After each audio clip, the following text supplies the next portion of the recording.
আসসালামু আলাইকুম প্রিয় শিক্ষার্থীরা, তোমরা সবাই কেমন আছো? আশা করি সবাই ভালো আছো। আজকে তোমাদের সাথে আমার একটি গুরুত্বপূর্ণ অধ্যায় নিয়ে ক্লাস হবে। অধ্যায়ের নাম হচ্ছে অণুজীব। তো ক্লাসের শুরুতে আমি আমার পরিচয়টা তোমাদেরকে বলে দেই। আমার নাম হচ্ছে মোহাম্মদ মুরাদুন নবী সৌমিক, ময়মনসিংহ মেডিকেল কলেজ। তো আজকের আমাদের ক্লাসের বিষয়বস্তু অণুজীব, যা উদ্ভিদ বিজ্ঞানের চতুর্থ অধ্যায়। তো অণুজীব অধ্যায় আমাদের তিনটে টপিকস পড়ানো হবে। এক নম্বরে পড়ানো হবে ভাইরাস, তারপরে ব্যাকটেরিয়া অ্যান্ড ফাইনালি ম্যালেরিয়া। তো আজকে এখন আমার এই ক্লাসের বিষয়বস্তু হচ্ছে malaria.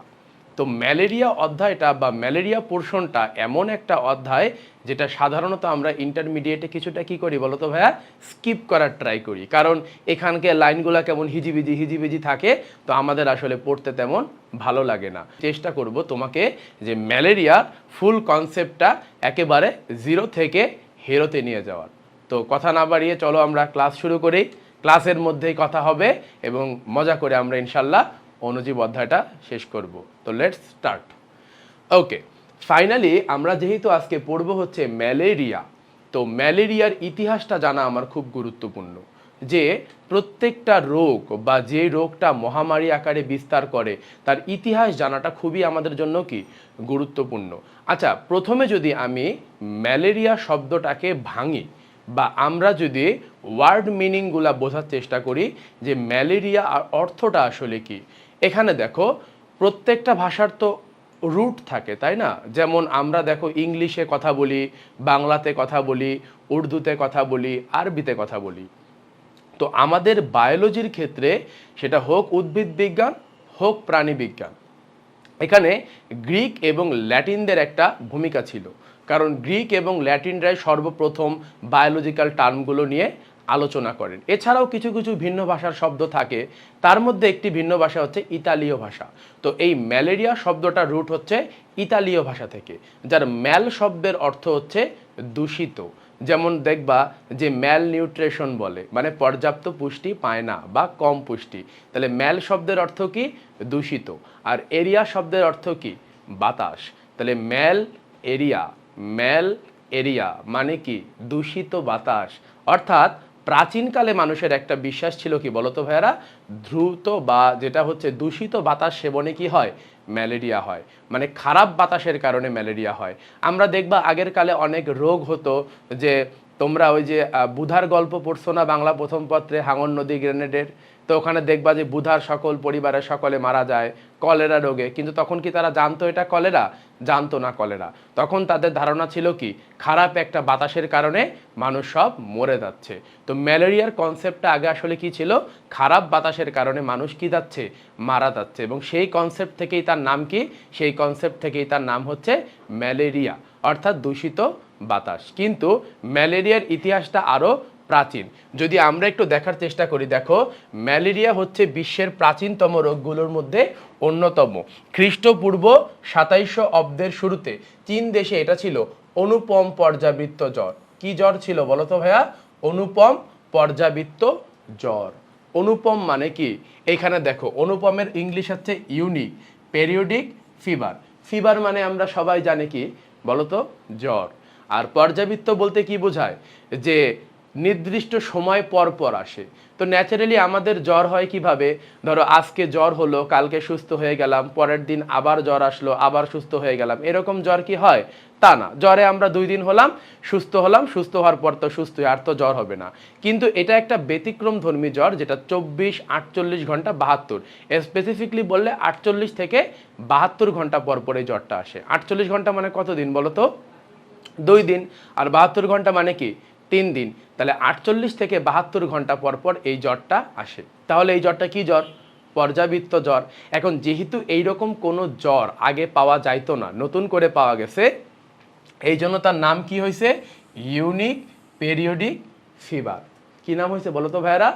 Unique periodic fever. Unique মানে কি? অনন্য বা অসাধারণ, বা যেটাকে আমরা ইউনিক বলি। এখন ওরার বাংলা আবুল হাসান স্যার করছে কি? অনুপম। তাহলে ইউনিকের বাংলা আজমল স্যার বা আমাদের হাসান স্যার কি করছে? অনুপম। আসলে ইউনিকের কিন্তু এক্স্যাক্ট বাংলাটা অনুপম হয় না, এটা হওয়া উচিত ছিল অনন্য। তাও না, যাক অনুপম। অনন্য একই। এই অনুপম কিন্তু আবার তোমার কল্যাণীর অনুপম না, ঠিক আছে? আচ্ছা, তাহলে ইউনিক এবং পর্যাবৃত্ত। পর্যাবৃত্ত মানে কি? পেরিওডিক, জ্বর মানে ফিভার। তো এই কথাটা কারা বলতো? চীন দেশের লোকেরা। মানে প্রথম চাইনিজরা এই রোগ সম্পর্কে একটা কারণ খোঁজার চেষ্টা করলো। তখন যেহেতু তারা কারণ জানে না, জ্বরের ধরন অনুযায়ী তার নাম দিল কি? অনুপম পর্যাবৃত্ত জ্বর। তারপরে দেখো, প্রাচীন রোমান সাম্রাজ্য ম্যালেরিয়া রোগের কারণে ধ্বংসপ্রাপ্ত হয়েছিল বলে তাকে বলা হয় রোমান জ্বর। রোম সভ্যতা অনেক উন্নত ছিল, তোমরা মোটামুটি সবাই কম বেশি এটা জানো, যে এটা ইংলিশে একটা কথা বলে না, Rome was not build in a day, মানে রোম সাম্রাজ্য একদিনে নির্মিত হয় নাই, কিন্তু ধ্বংসটা খুব বেশি দিনও লাগে নাই। তো এই রোমান সভ্যতা ধ্বংসের কারণটা কি ছিল বলতে পারবে? রোমান সভ্যতা ধ্বংসের কারণ ছিল সেই ম্যালেরিয়া জ্বর। এই ম্যালেরিয়া জ্বরের কারণে রোমান সভ্যতা ধ্বংস হয়ে যায়, সেহেতু এর নাম রোমানরা দিল কি? রোমান জ্বর। তারপরে দেখো 1700, আচ্ছা, মধ্যযুগে এর নাম ছিল জলা জ্বর বা মার্শ ফিভার। তাহলে আমরা ম্যালেরিয়া জ্বরের তিনটা নাম পাইলাম। প্রাচীন চীন সম্প্রদায়ের লোকেরা তাকে কি বলতো?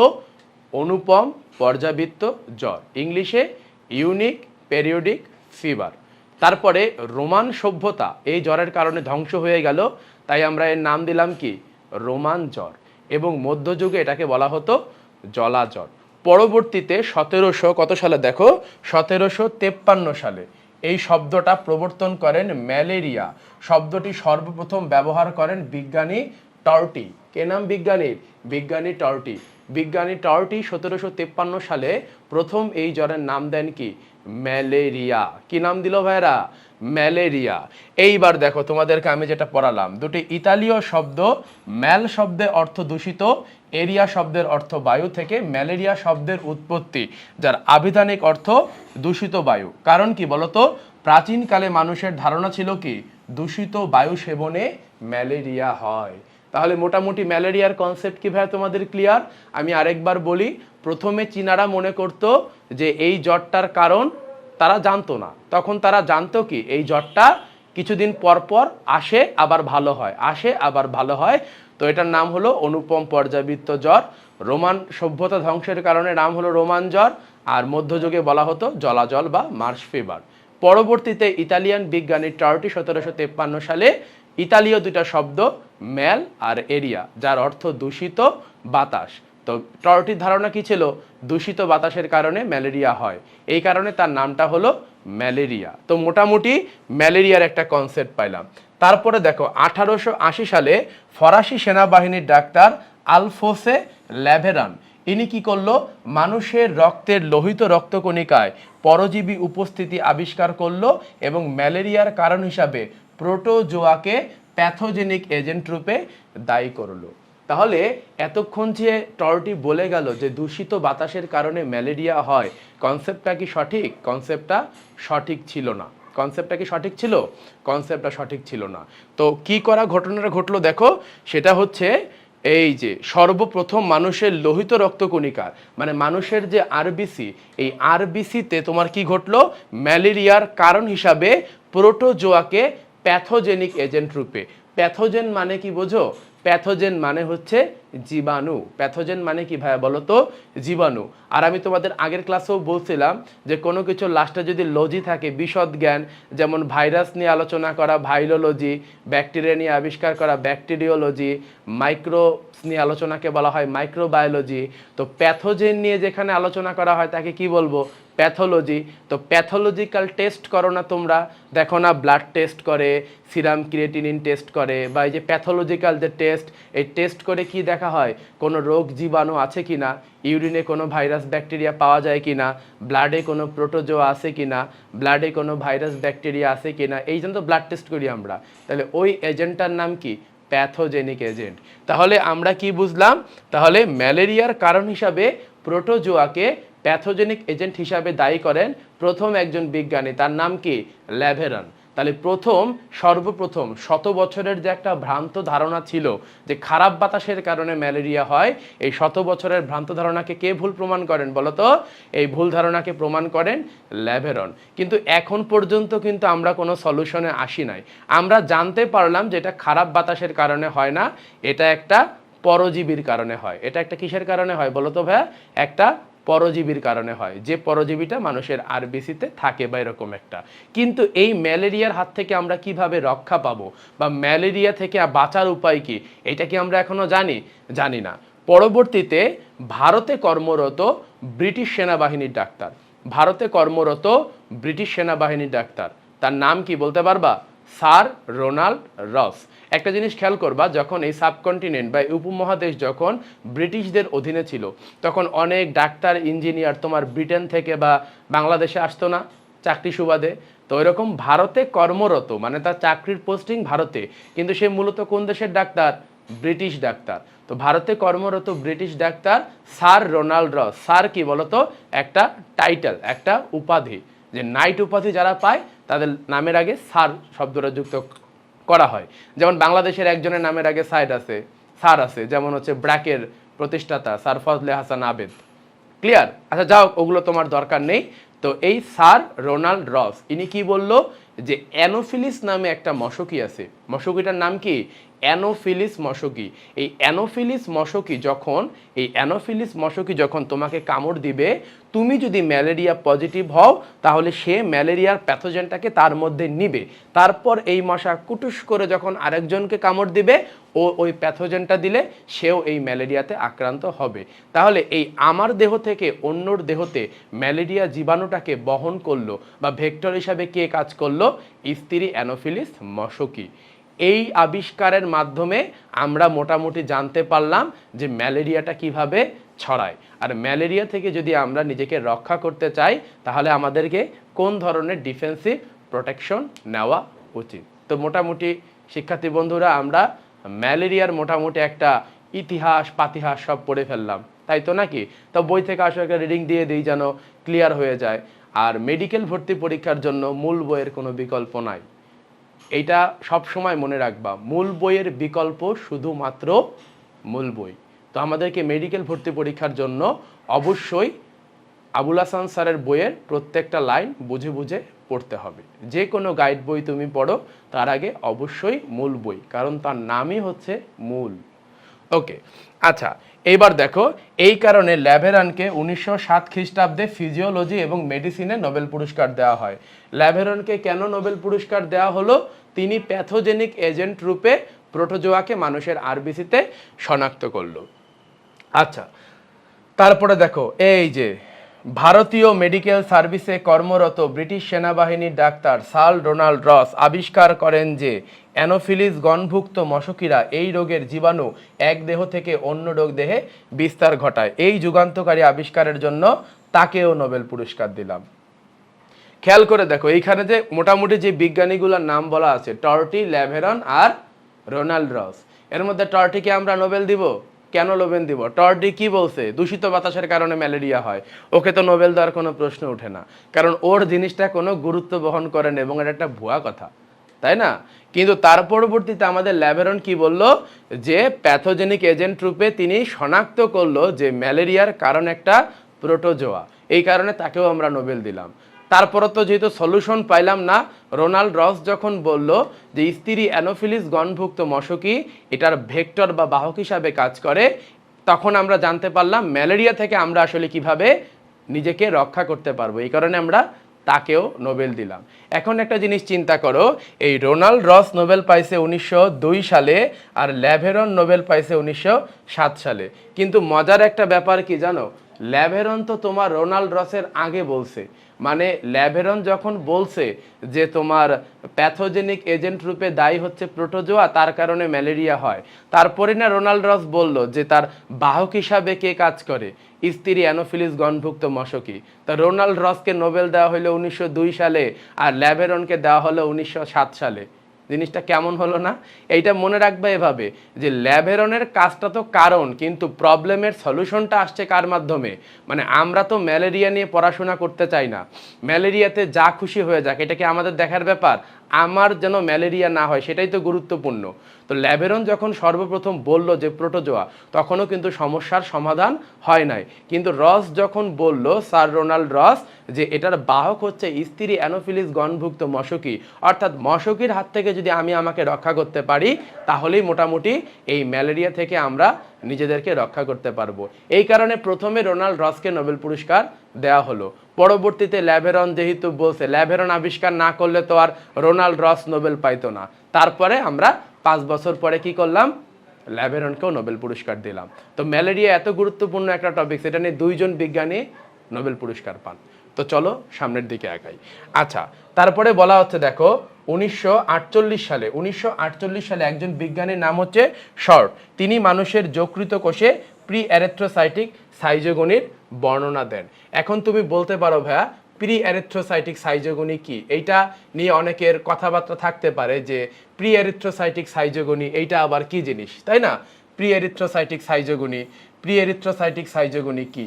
এখন এইখানে আমরা অনেকগুলা চক্র পড়ব, যে pre erythrocytic schizogony, exo erythrocytic schizogony, erythrocytic schizogony.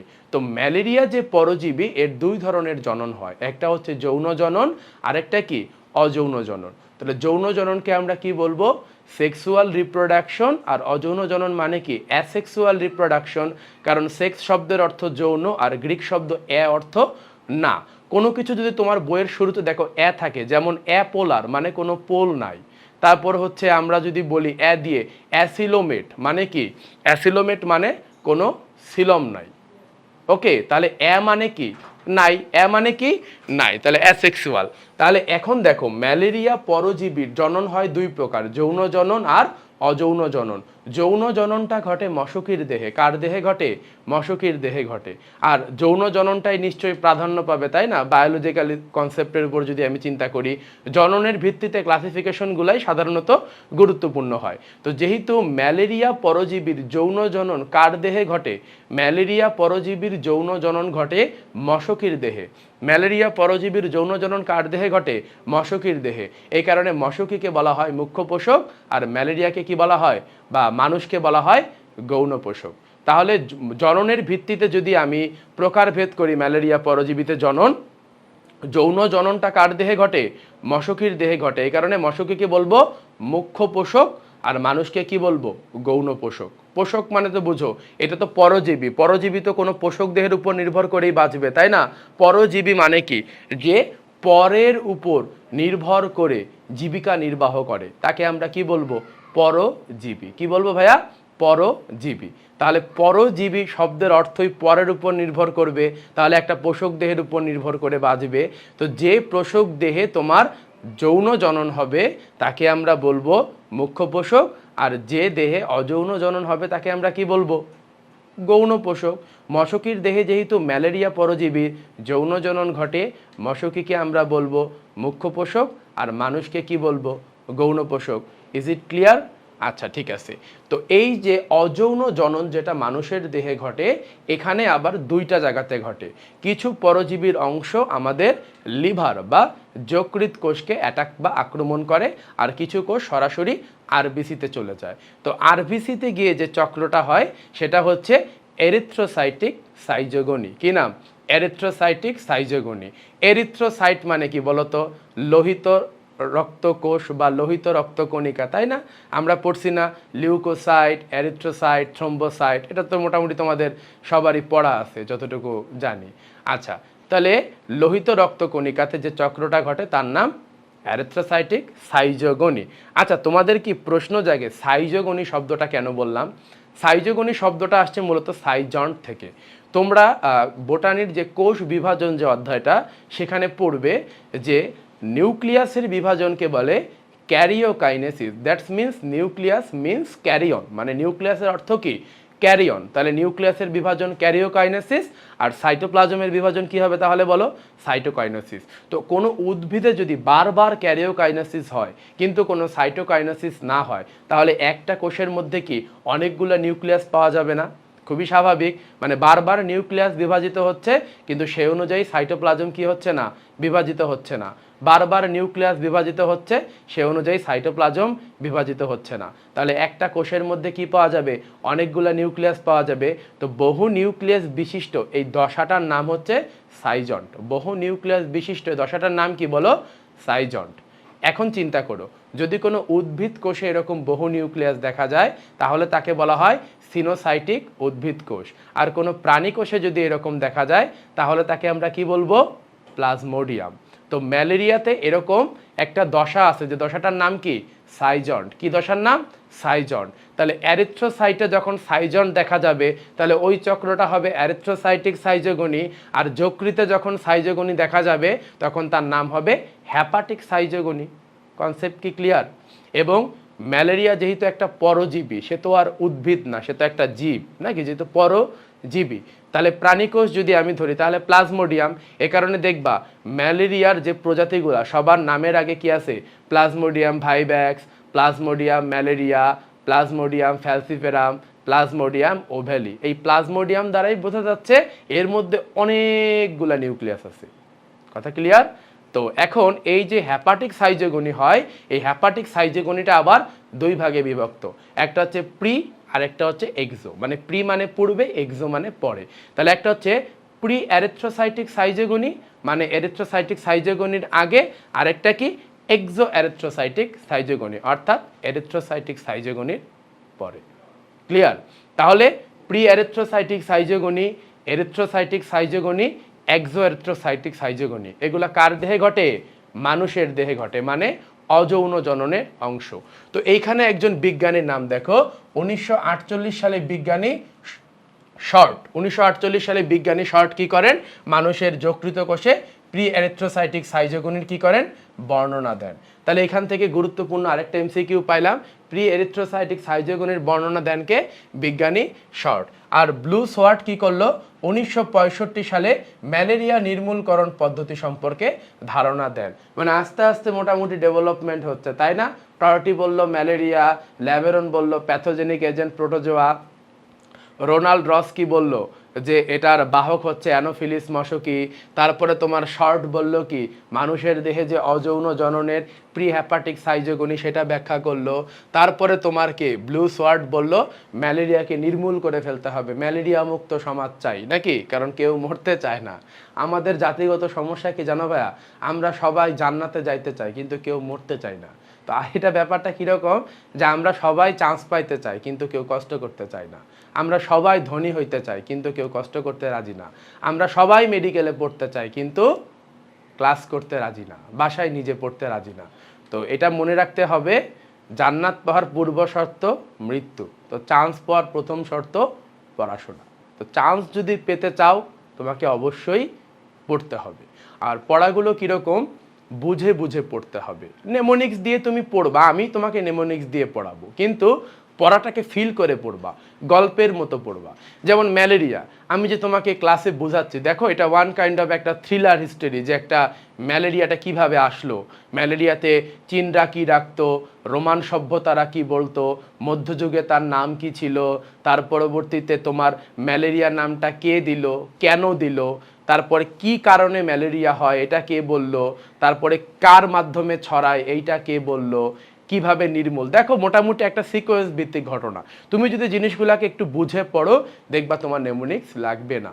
যেমন তোমরা দেখবা অপরিচিতা গল্প পড়ো, বিড়াল গল্প পড়ো, এরকম বিভিন্ন গল্প, তোমরা অনেক গল্প অনেক ছোটবেলা লাল সালু পড়ছো তাই না, যে উপন্যাস যেটা, এগুলা কি মজিদের কাহিনী কি তোমার মুখস্থ করা লাগে?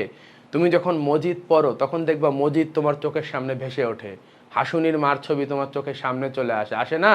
তো এই পড়ার নিয়মটা হচ্ছে ফিল করে পড়তে হবে। যদিও সায়েন্সের সাবজেক্টগুলা ফিল কিছুটা কম করা যায়, বাট আমরা চেষ্টা করব এটাকে ফিল করে পড়ার, তাহলে এটা আমাদের ব্রেইনে দীর্ঘস্থায়ীভাবে সংরক্ষিত থাকবে। তো চলো আমরা আবার ক্লাসে ফিরে যাই।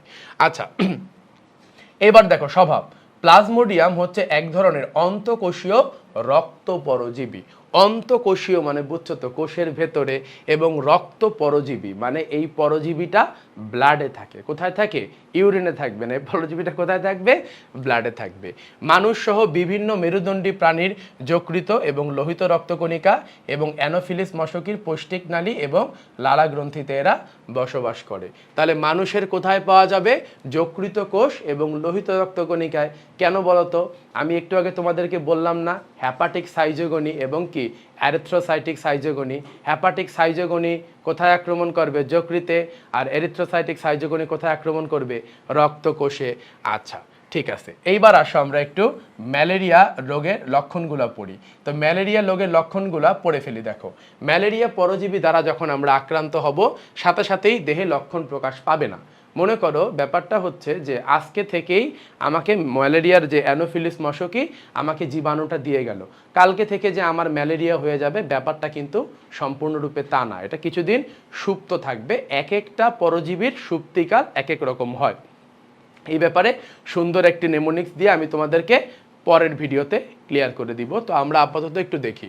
এই দেখো, ম্যালেরিয়াতে 2 থেকে 3 সপ্তাহের মধ্যে যে রোগের লক্ষণগুলো প্রকাশ পেতে আরম্ভ করে, লক্ষণগুলো নিম্নরূপ। প্রাথমিক পর্যায়ে মানে একেবারে ইনিশিয়াল পয়েন্টে প্রথম দিকে আমার কি হতে পারে? বমি বমি ভাব আসতে পারে, মানে বমি হবে না, বমির মতো ভাব এরকম একটা আসে না? যেমন মেডিকেল একটা প্রশ্ন আসছিল, আমার বমি বমি লাগছে, আই ফিল ভমিটিং নাকি না, আই ফিল নাউসিয়া বা এরকম একটা ছিল। মানে নাউসিয়া মানে হচ্ছে বমি বমি ভাব। তারপর অস্থি সন্ধি, সরি, ক্ষুধামন্দা। ক্ষুধামন্দা মানে বুঝছো, ক্ষুধা লাগবে না তোমার, কোনো মানে কোনো কিছু খাইতে মন চাবে না, কোনো কিছু খাইতে ভালো লাগবে না, টেস্ট পাবে না তুমি খাওয়াতে। তারপর হচ্ছে অনিদ্রা। অনিদ্রা মানে কি? তোমার ঘুম হবে না।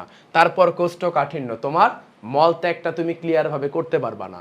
খাবারে অনীহা, একই তো কথা, খাবারে অনীহা মানে তো ক্ষুধামন্দা। তাহলে ম্যালেরিয়া পরজীবী যখন তোমার দেহে প্রথম প্রবেশ করবে, প্রথম কি হবে? তোমার বমি বমি ভাব আসবে, ক্ষুধার্ত ভাব আসবে, ঘুম আসবে না। তারপর অনেক সময় অতিরিক্ত ক্ষুধাও লাগতে পারে, অনেক সময় খাইতে ভালোও না লাগতে পারে। তারপর মাথা ব্যথা হবে, অস্থিসন্ধিতে ব্যথা হবে, মাসেল এইক মানে পেশিতে ব্যথা হবে। তারপর কি হবে? কিছু কিছু শীত শীত লাগবে, মানে ঠান্ডা একটা অনুভূতি হবে। এবং ম্যালেরিয়া জ্বরের বেসিক কনসেপ্টটা হচ্ছে কাঁপুনি সহ জ্বর আসে। কি সহ জ্বর আসে? কাঁপুনি সহ জ্বর আসে। তাহলে শীত শীত লাগবে। আচ্ছা, রোগটা যখন মাধ্যমিক পর্যায়ের দিকে চলে যাবে, প্রচণ্ড কাঁপুনি দিয়ে 48 ঘন্টা পর পর জ্বর আসে। কনসেপ্টটা ঠিক 48 হবে না, এটা হবে 48 থেকে 72 ঘন্টা পর পর জ্বর আসে। কারণ আমরা যে ম্যালেরিয়া পরজীবীগুলো পড়ব, এই ম্যালেরিয়া পরজীবীগুলা 48 থেকে 72 ঘন্টা পর পর রোগ সৃষ্টি করে। কারণ আমরা এই জ্বরের প্রথম চাইনিজরা বা চীনারা এই নাম দিছিল কি? খ্রিস্টপূর্ব 27 অব্দে এর নাম দিছিল অনুপম পর্যাবৃত্ত জ্বর, অর্থাৎ ইউনিক পেরিয়ডিক ফিভার। অর্থাৎ এটা পর্যাবৃত্ত মানে কি? এটা নির্দিষ্ট একটা সময় পর পর আবার আসবে। তা 48 থেকে 72 ঘন্টা। তাহলে কি হবে? 48 ঘন্টা পর পর জ্বর আসে। উচ্চ মাত্রার জ্বর 104 থেকে 106 ডিগ্রি ফারেনহাইট। এই জ্বরের কারণেই তো তোমার সেরেব্রাল হেমিস্ফিয়ার ড্যামেজ হয়ে মানুষ মরে যাচ্ছে। অর্থাৎ উচ্চ মাত্রায় কাঁপুনি সহ জ্বর আসবে। তারপরে কয়েক ঘন্টা পর ঘাম দিয়ে জ্বর ছেড়ে যাবে, মানে তোমার শরীরে ঘাম হবে, ঘামের মাধ্যমে জ্বর চলে যাবে।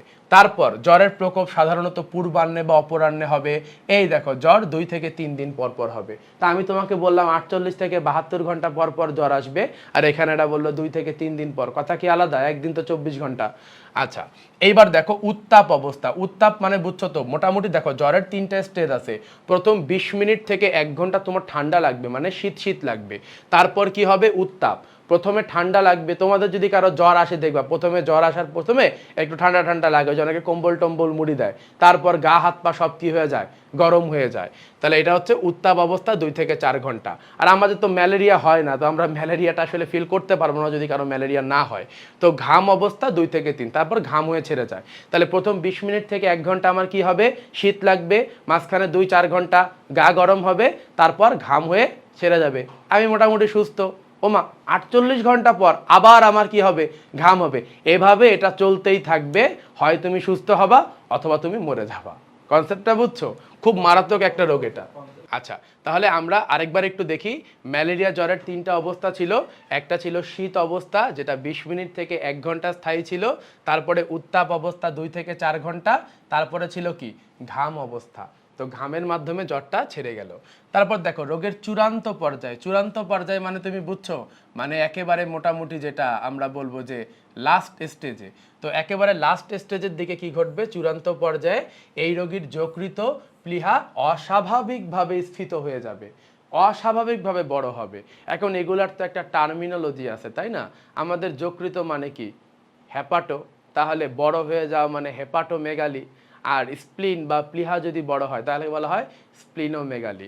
তাহলে কি হবে, এই লিভার এবং প্লীহা অস্বাভাবিকভাবে স্ফীত হবে। তারপর আক্রান্ত রোগীর প্লীহা থেকে লাইসোলেসিথিন নামক পদার্থ নিঃসৃত হবে, যা অনেক সময় কি করবে, আমাদের রক্তকণিকাকে ধ্বংস করে দিবে। তাহলে আমাদের একটা রক্ত শূন্যতা সৃষ্টি হবে। আচ্ছা, তারপর এই যে রোগীর খাদ্য পরিপাকে ব্যাঘাত ঘটবে, মানে আমাদের মেটাবলিজম প্রসিডিউরটা ঠিকঠাক চলবে না। তারপরে রক্তে হিমোলাইসিন নামক অ্যান্টিবডি উৎপন্ন করবে, যা লোহিত রক্তকণিকার ব্যাপকভাবে ধ্বংস করে দেহকে মারাত্মক রক্তশূন্যতা করে দেয় এবং শেষ পর্যন্ত রোগী দুর্বল হয়ে মারা যায়। তাহলে ম্যালেরিয়া লগে আলটিমেট কি কি হলো বলো তো? প্রথমে তোমার অনিদ্রা, তারপরে পেশিতে ব্যথা, তারপরে মাথায় ব্যথা, তারপরে ক্ষুধা মন্দা, তারপরে বমি বমি ভাব, প্রাথমিক লক্ষণ ছিল এগুলা। তারপর মোটামুটি মাঝামাঝি পর্যায়ে জ্বর আসবে। জ্বরটা কিভাবে আসবে? প্রথমে বডিটা হিট হবে নাকি? না, প্রথমে শীত থাকবে, শীত শীত ভাব, তারপরে কি উত্তাপ অবস্থা, আর তারপরে কি ঘামের মাধ্যমে ছেড়ে দিবে। ঘামের মাধ্যমে কি করবে, ছেড়ে দিবে। কনসেপ্টটা তো এটাই ছিল নাকি? আচ্ছা, আর চূড়ান্ত পর্যায়ে কি হবে, যকৃত এবং প্লীহা অস্বাভাবিকভাবে বড় হয়ে যাবে। যকৃত প্লীহা অস্বাভাবিকভাবে বড় হয়ে যাবে এবং তোমার কি করবে, এই প্লীহা থেকে লাইসোলেসিথিন নামক পদার্থ নিঃসৃত হবে, যা তোমার স্বাভাবিক রক্তকণিকাকে ধ্বংস করে দিবে। ফলে তোমার আরবিসির পরিমাণ কমে যাবে এবং রক্তশূন্যতা হবে।